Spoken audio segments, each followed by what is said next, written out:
Manda remover painel em prédio que associa a esquerda a determinado grupo fora da lei.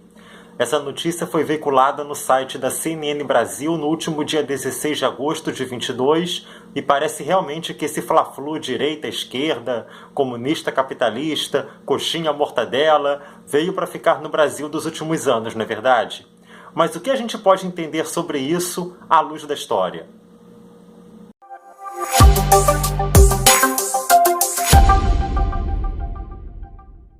Olá, meu nome é Fernando Vieira e seja bem-vindo ao meu canal, no qual eu comento os fatos, as notícias que estão acontecendo no Brasil e no mundo, utilizando o conhecimento histórico, como a gente pode utilizar a história para entender um pouquinho melhor esse mundo doido, esse país doido no qual nós estamos vivendo. Se esse conteúdo faz sentido para você, se você gosta desse tipo de vídeo, não perde tempo, clica aí no botãozinho no canto da tela, se inscreve no canal para que você não perca os próximos vídeos, beleza?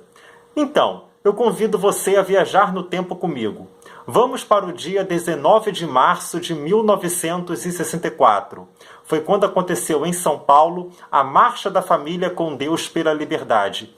500 mil pessoas, 500.000, saíram às ruas da capital paulista naquele dia, lideradas por várias associações da sociedade civil, empresários, igreja, apoio das Forças Armadas, partidos políticos e também muita gente espontaneamente, famílias, para reclamar das reformas de base propostas pelo então presidente da República, João Goulart, que havia assumido o poder 3 anos antes, pouco menos de 3 anos antes, após a renúncia do presidente Jânio Quadros. João Goulart era vice do Jânio Quadros, o Jânio renunciou, o João Goulart assumiu e aí sob condições bastante tensas, mas esse é um outro ponto da história do Brasil que não vem tanto ao caso aqui nessa nossa conversa.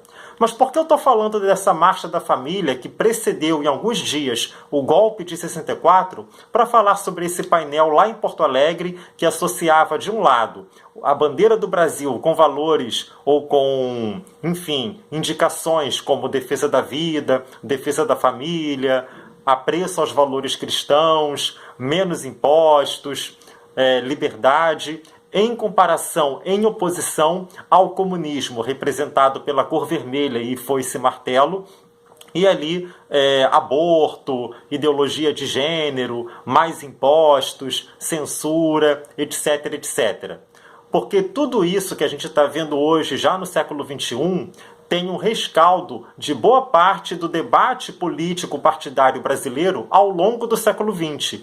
E nós podemos dizer que às vésperas do golpe de 1964 foi o momento no qual essa polarização entre comunismo, socialismo e aquilo que seria a verdadeira brasilidade, o patrimônio espiritual da nação brasileira, mais chegou no auge, mais teve o seu ápice. Claro que isso é entrecruzado pelo contexto internacional da Guerra Fria, quando os blocos capitalista, liderado pelos Estados Unidos da América, e comunista, liderado pela União Soviética, se espalharam pelo mundo. A bipolaridade era tônica da geopolítica nas relações entre países e mesmo dentro dos países por volta dos anos 50, 60, 70. Então o golpe de 64 realmente acontece dentro desse olho do furacão que foi a Guerra Fria, certo? Então, só que esse momento ali da Marcha da Família com Deus pela Liberdade, se a gente olha as fotografias, eu vou deixar um link aqui na descrição para que vocês possam acompanhar isso melhor. Se a gente olha as imagens, as fotografias daquela Marcha da Família com Deus pela Liberdade, nós conseguimos visualizar ali uma coisa muito parecida com a mensagem desse painel lá de Porto Alegre agora, em pleno 2022. Cartazes lá na Marcha da Família como verde e amarelo, sem foice nem martelo, o Brasil não será uma nova Cuba, queremos governo cristão. Então vejam que essa polarização atual, a maneira como ela é demonstrada, expressada, ela recupera bastante dessa polarização típica da Guerra Fria. É um rescaldo aí, embora tecnicamente o conflito entre as duas superpotências tenha terminado com a dissolução da União Soviética em 1991, a gente sabe que o cenário de Guerra Fria não morreu em algumas partes do mundo. Coreia do Sul e Coreia do Norte, o regime de Cuba, são alguns exemplos desse rescaldo aí, dessa bipolaridade do século XX que século XXII adentro, século XXI adentro, ainda não morreu.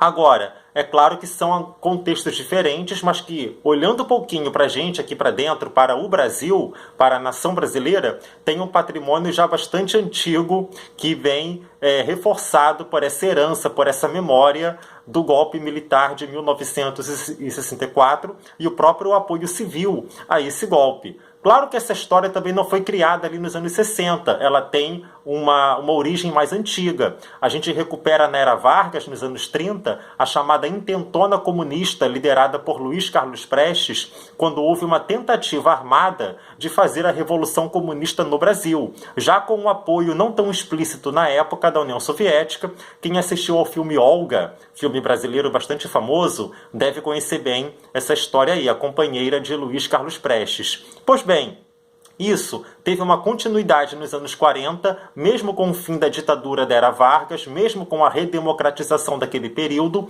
O Partido Comunista do Brasil teve um curto período de legalidade, depois ele foi colocado à margem da legislação, ele foi declarado ilegal e foi até o final dos anos 80, até a Constituição de 88, sob a alegação de que o comunismo, o Partido Comunista, era uma organização estrangeira de interferência destruidora na nação brasileira. Nada, se a gente recuperar aí alguns pontos, tão diferente do discurso da polarização que a gente vê hoje também. O que eu lamento particularmente é que a bandeira do Brasil, o símbolo pátrio, esteja passando por essa apropriação por determinado grupo ideológico, que a abraça como seu, enquanto a bandeira é rejeitada pelo outro lado do espectro político. A bandeira é o símbolo de todos, beleza? Gente, é isso. Se esse conteúdo foi bacana, se você curtiu, ficou até aqui, se inscreva